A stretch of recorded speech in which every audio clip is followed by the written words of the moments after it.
So the day of his party, he FaceTimes and he says, didn't I tell you I got evidence? And if it come to it, yeah, I'll gut punch that ass. You know, I have the evidence. If you know somebody that might know somebody that might know somebody that know who EBK is, tag them in this video. Because I want to talk to whoever these EBK people is to see what is your beef with my kid's father. Good morning, guys. So I am about to take my son for his doctor's appointment for his physical and his vaccine for school. So yeah, I am back home. I don't know if I told you guys that already, but I got a lot to tell you. 7th grade physical.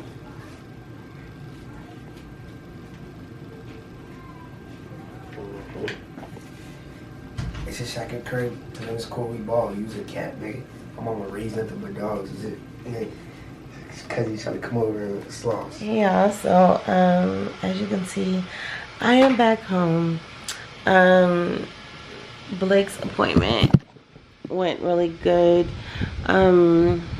despite the fact that he had to get a vaccine that I am not fully educated on, and that just kind of like disturbed my peace a little bit today and had me feeling a little uneasy.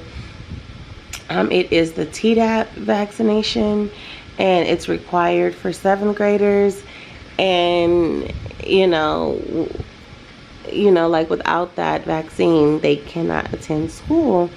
And if any of my supporters are not aware of the Tdap vaccination and you have a children or a child that will be entering 7th grade soon, I will try my best to inform you, like put something across the screen on the side somewhere so you can prepare and do your research, because I had no knowledge of this vaccine. And it just sucks because, you know, all I know is that he had to go get something, and I don't know what he was getting. I know what they say it's for. I know what they say it's supposed to prevent, you know, but like, come on. They said all this good stuff about the COVID vaccination, you know, and you just never know nowadays. And I just kind of feel like it's their way of, you know, next they'll be freaking like saying it's mandatory to have the COVID vaccine in order to go to school, you know, giving parents no choice really. And I asked the doctor, I'm like, is there any way that I can opt out of this? Actually, the district. And she was like, well, yeah, you would have to go through a whole process that could take, you know, such and such amount of time. And then he might lose his spot because he was on a waiting list for not a public school. So I'm like, damn, like I'm really put in a, you know, a tight spot right now. So, yeah, you know, there's only so much that I can say as to why we are where we are, as far as, you know, starting school on the 29th opposed to when most kids started. My battery about to die, but that shouldn't have nothing to do with me being blurry. Opposed to like the beginning, mid-month, I think August 18th. But yeah, y'all, so he's in the door. He's good. He starts next week, and I will be vlogging as much as I can. I try not to vlog much at my children's school just because I have my own personal reasons. But yeah, it's been a hell of a weekend, and it kind of rolled into the week. House searching, as you guys seen, and coming home to just like a messed up house and adult children that feels entitled or feels like, I'm not even gonna go into that, but I've been stressed out. I've been feeling overwhelmed. I'm tired. I'm exhausted. I just feel like I've hit, we're not gonna say that. We're never gonna put that in the atmosphere. We're gonna get ish done. We're gonna continue to move forward, and it is what it is, you know. I'm grateful that I was finally able to get my son into a school that I feel like he will thrive at and do good, and don't have to worry about fighting and, you know, etc., etc. I don't care what nobody say. his daddy had a whole lot of yip yapping to do, but didn't even send the kid a birthday gift and didn't call him on his birthday until that evening. You know, so mothers, single mothers especially, you all here taking care of your kids, you all here getting it done. Don't let nobody be your judge. Don't let nobody tell you what you're not doing right and what you should be doing. Because half of the time when you give those people the opportunity to do what they say that you should be doing, they can't do half of it. Not even a portion. You know, so, and I've been raising my kids by myself this whole time, and I'm going to continue to do that. You know, y'all probably like, what the hell is she talking about? Y'all got a whole story time behind that. You know, because these absent parents just sometimes they feel a little entitled, but it's like, where you been at? Christmases and birthdays and school meetings and back to school night and open house and yeah, where you been at? So I hope y'all feeling the black hair. It is super black, not jet black. The black eyebrows. I'm really feeling this black right now. And I like it because it's not giving like gothic. It's not giving none of that. It's just giving like a pretty girl. But yeah, y'all, this battery about to die and I'm scared it's gonna die when I get into saying something really important. So until then, I'll be back. Alright y'all, so opposed to me waiting for my other Canon battery to charge, I said, girl, you got 2 extra batteries. Just pop it in because you be talking about you'll be back and you disappear and you be in the wind. But yeah, so like I said, I was house hunting from Sunday all the way up until Wednesday, and when I came back home, my house was just like really dirty. And you know, some may joke, I sometimes may joke and be like, oh, my OCD. I don't really want to label it as having OCD. I just want to say that I don't like a dirty environment, and I appreciate anybody that is looking after the little ones while I'm out, you know, busting my ass to try to provide for us. But in the midst of that, I'm gonna need you to hold it down, like not sit around and watch them make messes, you know. And that's something that just really pissed me off. And I just kind of feel like unappreciated, you know. Like I be feeling like, what am I doing all this for, you know? Like I'm trying to vent and release it without, you know, saying too much, and that's hard to do. So I'm just gonna leave that topic alone. But yeah, it was just like a whole situation. Like, well, I'm on a whole nother topic right now, obviously. It was a whole situation with my kid's father. Like, basically his argument was, oh, let my kid come stay with me because, you know, he's not in school. But keep in mind, he was in private online school, meaning I was paying for this school. It was not public remote school. So he was like, well, let him come stay with me. And I'm actually not even considering it up until the point where my son was like, yeah, you know, mom said, you know, me and him had a conversation. I want to see how he felt about it. So without him not knowing that he was supposed to talk to me, or I was supposed to talk to him before we talked to their dad, he said what he said. And his dad was like, wait, what?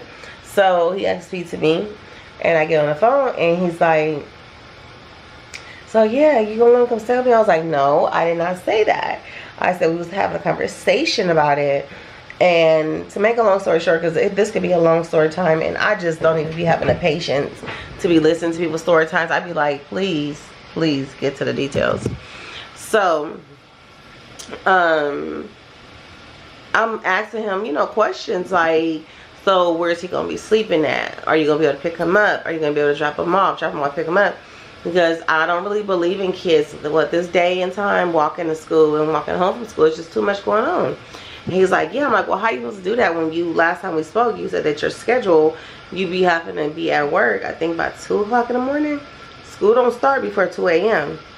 So I think he's getting a little irritated, you know, because I'm inquiring about how my son's life is going to be when he's away from me.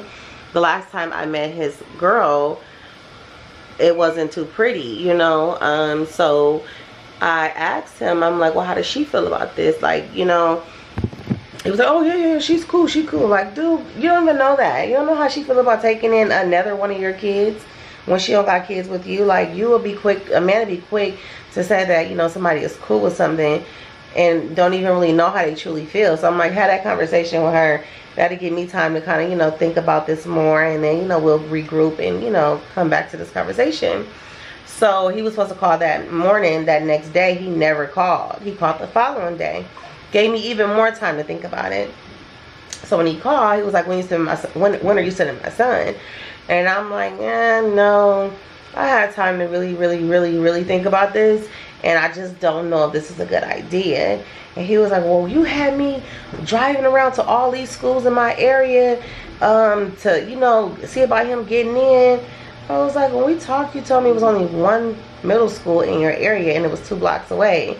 And he was like, man, that's besides the point. So he's starting to flip, right? Because now I'm starting to really just catch him up in his BS. So I'm like, let me dig a little deeper. What's the name of the schools that you're considering? So I can also look at them and see how I feel about the schools. That ain't none of your business. If my son comes stay with me, you don't need to know what school he go. No, he didn't say that. He said, you don't need to pick the school. I'm going to pick the school, and then I'll let you know what school he go to. So I'm supposed to send my son out there. I have no idea, no information on the school that he's going to up until the point where you enroll him. Right? Then I said, you know I'm going to need your address, right? Because I need to know where my son is going to be living at. And this was only going to be temporary until I move, which would be 2 to 3 months, tops. He's like, what kind of stability is that? And I'm like, you're right. That is not stability. You just giving me all of the answers that I need to the uncertainty, to the, you know, the questions that are in the back of my mind. You know, but still trying to make it work because I know that my son needs to be in school. Education is priority in my home. I don't want my kids walking around uneducated and not knowing how to hold a conversation, you know, with anyone, you know, when they get older, or not knowing how to count money, or not knowing how to read, not knowing how to write. You know, like I have to send emails out every day.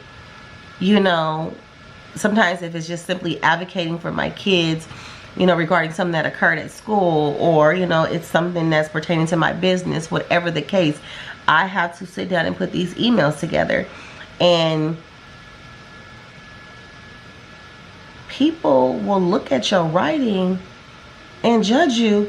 And not to say that we care or should care about how people feel about us, but it comes to a point where you have to know how to have the basic skills to survive in this world, you know. So like I said, I got a little sidetracked, but it's important to me to know what school he's going to be going to, you know, all that. And it's important for him to be in school. So that's why we were even having that conversation, you know, the possibility of him coming. So he snapped on me. And I said, yeah, you know what? This is not going to work. And, you know, take care. Enjoy the rest of your day. Hung up the phone. So time went by. My son reached out. He told him that he would get him an iPhone 13 Pro Max. And it gets closer and closer to his birthday. He was like, Dad, my party is, you know, in a few days. Like, are you going to give my mom the money so we can go buy the phone so I can open it up with my other gifts? Oh, I didn't know your party would, you don't know what day your son born on? Oh, I'm sorry, I'm going to give you a little bit of credit. It was the day before his birthday. But you were informed of that. Because I told you, I said, we're not having this party on his birthday. We're having the day before. But I guess sometimes when people smoke too much weed, their brain cells get a little, and you know, they get to, yeah. So, and I'm not saying that's for everybody, but some people.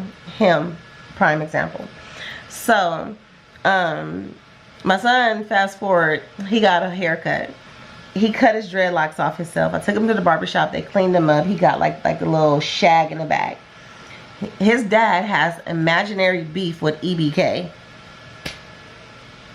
I don't even know who EBK is. I just hear my son and my nephew and my brothers you know, listening to the music. So now I have like some sort of understanding as to who they are, you know, the music that they, you know, rap and so forth and so on. And so his dad tells him, I don't fuck with EBK. So if I don't with EBK, my son don't either. So go cut that shit off your hair. So I'm assuming, because I asked him, what does his haircut in EBK has to do with you? Because when he had a full head of dreads, you told him he need to cut that shit off. But then you went and got dreadlocks. So do you need to cut your shit off too? Because he had dreadlocks before you. So that is a little confusing to me. So I asked him, I said, why are you telling him to cut his dreadlocks off when you got dreadlocks? Oh, because mine, he couldn't even get his sentence out. Like, I got evidence. And if it come to it, yeah, I'll gut punch that ass.